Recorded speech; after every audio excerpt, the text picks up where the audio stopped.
Hello, this is Sparky Hobbies. My name is Ben, and we're going to unbox Devour for Power. I have got one of each of these, so we'll have to see. Yeah, get into it.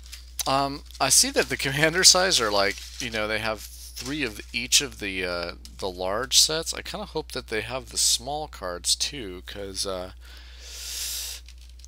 you know, despite the coolness, I would like to actually possibly. Oh man, seriously, get out of there. Get out. Okay. So they each come with three large, oversized cards, and I'm hoping that you get them. You get them small size too, but I haven't really checked out. So they all have the commander symbol. This commander enters the battlefield. You may exile two creature cards from graveyards. If you do, it enters the battlefield as copy of one of those cards with the number of additional +1/+1 counters on equal to the power of the other card. So it needs kind of two cards to run. I don't know how that would work as a commander, but I guess if you had a graveyard thing. Uh, Damia the Sage of Stone. Legendary creature Gorgon Wizard. At the beginning of your upkeep, if you have fewer than 7 cards in hand, draw equal the difference. That's nice. And then a reprint of Vorhash the Hunter. Whenever Vorhash the Hunter deals combat damage to player, you may pay 3. If you do, put 6 +1/+1 counters on the Flying Vorhash. And all of these are nice and foily. Let's see if we get. Oh, there we go. That's beautiful foil. That's good. Let's get the nice foily effects. Not so much on her. She's a little bit darker. So I'm hoping that you get the small size with the large size. I have no idea though. So it comes with a. Yeah. Okay. And oh, yep, you do. Look at that.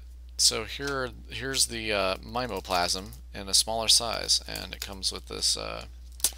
I'm sure this is probably just a deck insert that tells you what cards are in the deck, which is kind of nice because I'm sure I'll probably take out some of these cards and use them for other things. This probably explains commander rules. Yeah, but anyway, for anyone who's bought Magic products, I'm sure you're familiar with the sort of communicational insert. So let's go ahead and rip this baby open, and let's go ahead and look. I'm going to go ahead and adjust the camera down so that way it's a little bit easier. Let's see here. I think that's probably the way to go, just because I'm having lighting issues right now. Actually, let's get these on the other side. Okay. So I've always been bad at opening Magic cards. Okay, this has like the little cellophane thing around it that apparently I cannot get to function because I'm inept like that. Okay. Zippity doo dah. Let's zip your plasticky clothes off. Okay, here we go. Mimoplasm enters the battlefield, exiles 2 creatures. Oh, awesome. Okay, cost 5. Nezumi Graveyard, cost 2, exile target card from graveyard opponent's graveyard. If no cards, flip. Okay. This is a Kamigawa thing. This is a reprint. Put target creature from graveyard on the battlefield under your control. So it exiles target cards from opponent's graveyard, and then you get to put them into play. But that was actually from Kamigawa, and they did a reprint of that one. When Walking Grave deals combat, put +1/+1 counter on it. Okay, counters remain. Move any zone other than the player's library. It's a legendary creature. Man, that could be a nice. That could be a nice. As long as it's not the player's hand or library. Huh. Okay. A Riddle Keeper. Attacks you or planeswalker you control. That controller puts 2 cards of his library. Okay, so it encourages people to attack other planeswalkers. Fleshbag Marauder. Sacrifice a creature. Eternal Witness. Enters the battlefield. Put target card from graveyard to hand. Pretty famous card from the Mirrodin, as well as Troll Ascetic. They did change it apparently. They have hexproof, so it can't be target of spells or abilities your opponents control. That's been recently keyworded. Yavimaya Elder. I love the art on this card. It's put into the graveyard. You may search for your library for 2 basic land cards. Solemn of the Simulacrum, recently reprinted in I think 2012. This is Kai Bundy, I believe. I forget who the invitational player was who won it. Brawn, as long as it's your graveyard, creatures you control have trample. It's a great card for the commander. Commander is a set. It's EDH where you get, well, you only get to play one of every single card. So this would be if they get flying, and so you only get one of every single card, and your commander has to be the color of whatever card you play. Otherwise, it's basically all other mana is colorless. Anyway, you can read the rules of Commander elsewhere. I'll put a link to the deck list down below and the rules of Commander. Power and toughness equal number of cards in chosen player's graveyard. Interesting. Gravedigger. Okay. Equal number of all cards in graveyards. Local Goyf, Dreamborn Muse. You mill the number of cards you have in your hand. I have a deck kind of based off that. Mortivor's power and toughness are equal to the number of creature cards in all graveyards. Okay, so a little bit like a little Goyf. Enters hand, return creature card with greatest power. You choose them. Muldrifter. An acidic slime. Really like these guys. When a card is put in the graveyard from anywhere, this creature gets a +1/+1. These guys can get really nasty really fast. I've seen them get quite nasty. Don't know how I feel about these guys. Destroy target non-black creature can't be generated. Extractor Demon with Unearth. Size Spectre. Deals damage to a player. Each opponent discards a card. Each player who discarded a card with high converted mana cost loses that much life. So the person who discarded the highest converted mana cost loses that much life. This is one of those cards that's specifically printed for the Commander Edition. You could only get them by buying the Commander boxes. Ruxel Deep. Okay. Forosh the Hunter. We already saw him. A little bit like Pentavis, Triskelivisk. Can't attack unless control puts the island. Butcher of Malakar. Okay, reprint. That's nice. Rat Offering. Alright, Patron of Nizumi. Another card out of Kamigawa. One of the newer cards, again, like the possible commanders. Zadzak. Avatar of Woe, a very famous card where like cards go to the graveyard a lot in multiplayer games. So Avatars of Woe is a pretty classic. Sol Ring. This is sort of an interesting reprint. I don't know how I feel about this. I think that Sol Ring is as powerful as some of the more classic Power of 9. And it hasn't got a lot of attention, so they used to be about $10, and they have jumped up in price since they reprinted, and people have kind of rediscovered Sol Rings. But Sol Ring is an awesome card. I don't remember if it was on the list of like whether or not they'd ever promised to not print it again. Like this might be a little bit of fudging when they are printing it at special edition. So, but each of the decks comes with a Sol Ring, so yeah, if you bought one, you're gonna get one.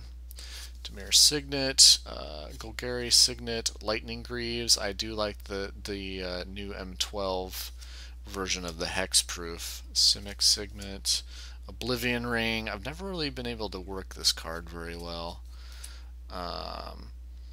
Now the vows, I'm very excited because like you can enchant your creature with them and they will become awesome. You know, +3/+3 and trample, or you can do it on another player's card and basically start infighting in a multiplayer game. So I was very excited for all the vows. This one gives flying and gives a benefit, but whoever you enchant cannot attack you, which creatures you control cannot attack you. But you know, do the political thing. Enchant somebody else's creature, give somebody else's creature +2/+2 and intimidate, and have them attack somebody else, because it's just that fun. Whenever an opponent casts a spell, a player puts the top 2 cards in from his library into his graveyard. Grave Pact. Yeah, this is nasty. Grave Pack's a nasty card. Whenever a creature you control is put into the graveyard from the battlefield, each other player sacrifices a creature. Each opponent sacrifices an art attack or enchantment. Sort of a different thing on the naturalize. And it says each opponent, so that means it doesn't hit you, which is nice. Counter target spell. If that spell is countered this way, put that on the bottom of owner's library.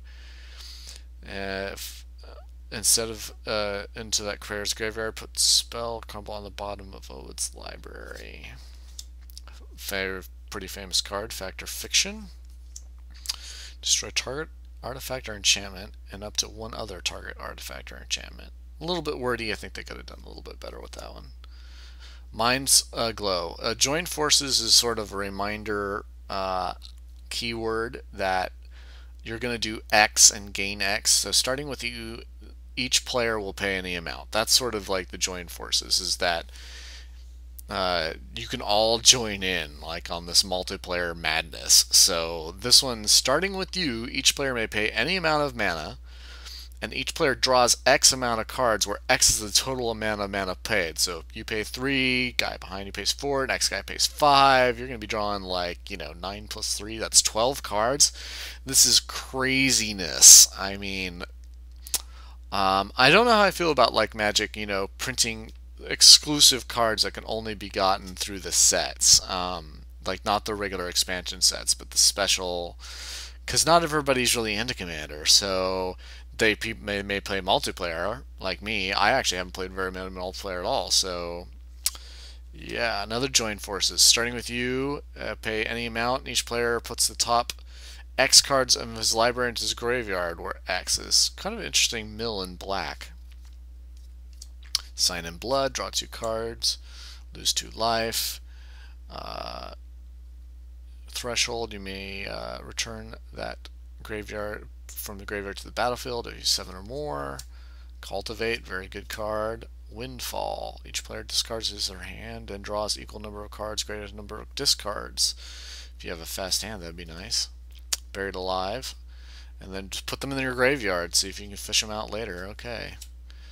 This card is actually freaking awesome in multiplayer. It's such an underrated card. I'm only halfway through this. I gotta hurry up. Okay. On Nerve, each opponent discards 2 cards, rise from the grave, siphon flesh. Each other player sacrifices a creature, and you put 2 black zombies in for each creature sacrifice. That's pretty crazy. Living Death, famous card. Baron Moore. Okay, this must be the land portion. Okay, that's good, because I needed to get to the end of this. Okay, so Baron Moore has cycling. You may add any one color to your commander. So if your commander's colors are green, blue, or black, you can add any one of those colors in. So Commander Tower is a nice, good, fun common that they added to all of these. The tap for 2, Demir Aqueduct. These are not land acceleration, but they are mana filtering, so that's kind of nice. They have storage land. Okay, another mana filtering. Just what is this? Okay, this is just a dual land, not as nice as the old classic dual lands. Cycling.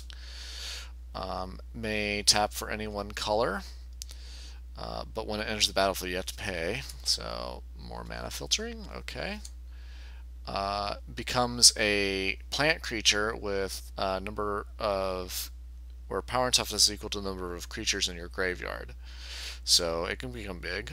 Temple of the False God, add 2 mana to your mana pool only if you control 5 or more lands. I've seen this one to work to both great result and great avarice.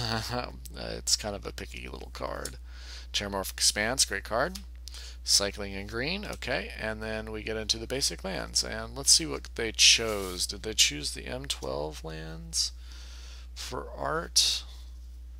No, that's Naya. That looks like a little bit like Ravnica.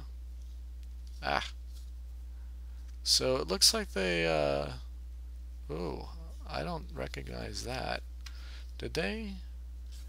Now I do recognize that. I don't know what from set that is. So they did put some nice lands in there. But anyway, I'm at my time, and this has been the Devour for Power. the Devour for Power Magic the Gathering Commander deck. And thank you for watching. And if you'd like to check out more of my unboxing, I got 5 more to go. So, or 4 more to go after this one. So, thank you for watching.